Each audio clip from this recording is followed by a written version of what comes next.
So ఆ కింద పడిపోయిన కాయలు కూడా వేస్ట్ చేయకోకుండా మనం ఏం చేస్తున్నామంటే ఆ. సోలార్ డ్రైయింగ్ యూనిట్స్కి పంపిస్తున్నాం. ఆ.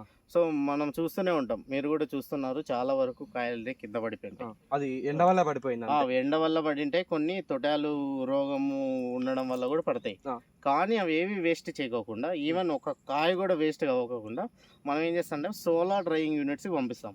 వాళ్ళు ఏం చేస్తారంటే సోలార్ డ్రైయింగ్ యూనిట్స్లో ప్రతి కాయ మనలాంటి రైతులు చాలా మంది తీసుకొని వస్తారు వాళ్ళ దగ్గర. వాళ్ళు ఏదో 10, 15, 20 రూపాయలు మనకి రేటు కట్టిస్తారు కేజీ మీద.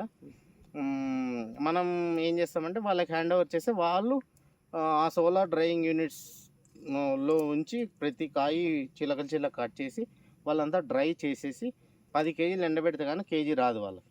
వాళ్ళు ఏం చేస్తారంటే అదంతా ఎక్స్పోర్ట్ చేసి పట్టణాల్లో చూస్తున్నాం. మనకి ఆరెంజ్ కావాలంటే ఆరెంజ్ యాడ్ వేయరు, ఫ్లేవర్స్. సో ఈ ఫ్లేవర్స్ అన్ని ఎలా వస్తాయి మనకి, మనం ఎండబెట్టినవి పొడి చేసుకుంటే ఆటోమేటిక్గా ఆ ఫ్లేవర్ పొడి అనేది తయారవుతుంది.